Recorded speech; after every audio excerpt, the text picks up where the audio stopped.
ఇప్పుడు మనకున్న reels, shorts, social media, internet వీటన్నిటి వల్ల మన అటెన్షన్ స్పాన్ చాలా తగ్గిపోతుంది. ఫోకస్ ఉండటం లేదు.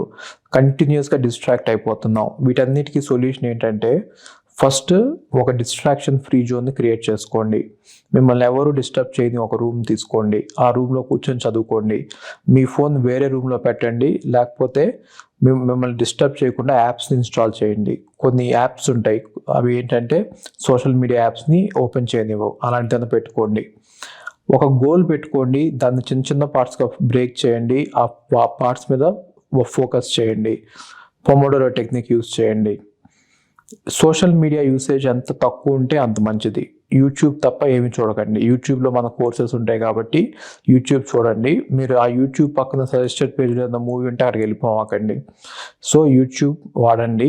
ఇంకా మిగిలిన సోషల్ మీడియా అంటే తగ్గిచ్చేసేయండి. తగ్గిచ్చేయటం అంటే ఏం చేస్తారంటే మనకి లంచ్ టైం తర్వాత మనం చాలా అన్‌ప్రొడక్టివ్‌గా ఉంటాం. అంటే ఎక్కువ వర్క్ చేయలేం లంచ్ చేసిన తర్వాత.